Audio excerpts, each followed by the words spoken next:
বাংলাদেশ থেকে একটা বড় খুনিকে এসটিএফ অ্যারেস্ট করেছিল, জেনে রাখুন। যা নিয়ে বাংলাদেশে অনেক রেভলিউশন হয়েছিল। অন্য দেশের কথা আমি বলছি না, আমার বলার অধিকার নেই, কিন্তু আমি যেটা বলছি পয়েন্টটা। তারপরে তারা মেঘালয় দিয়ে বাংলায় চলে আসে।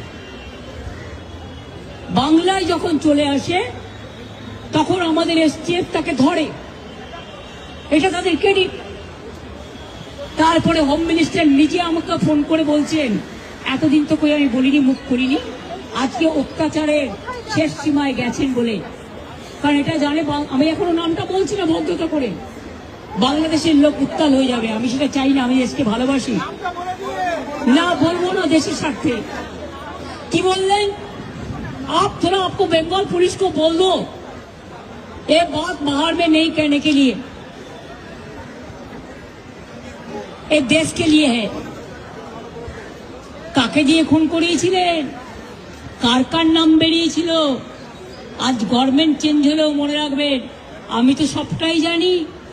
আমার হৃদয়টাই একটা কথা ভান্ডার, তথ্য ভান্ডার, সত্য ভান্ডার।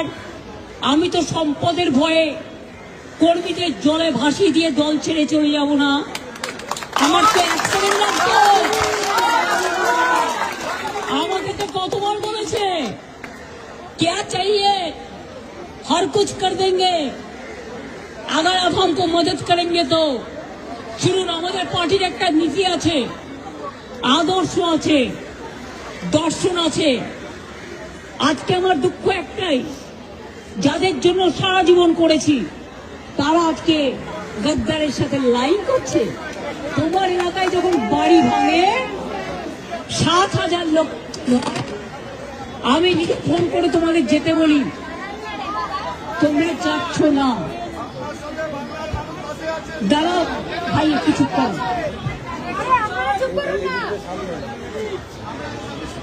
আমি আপনাদের বলি,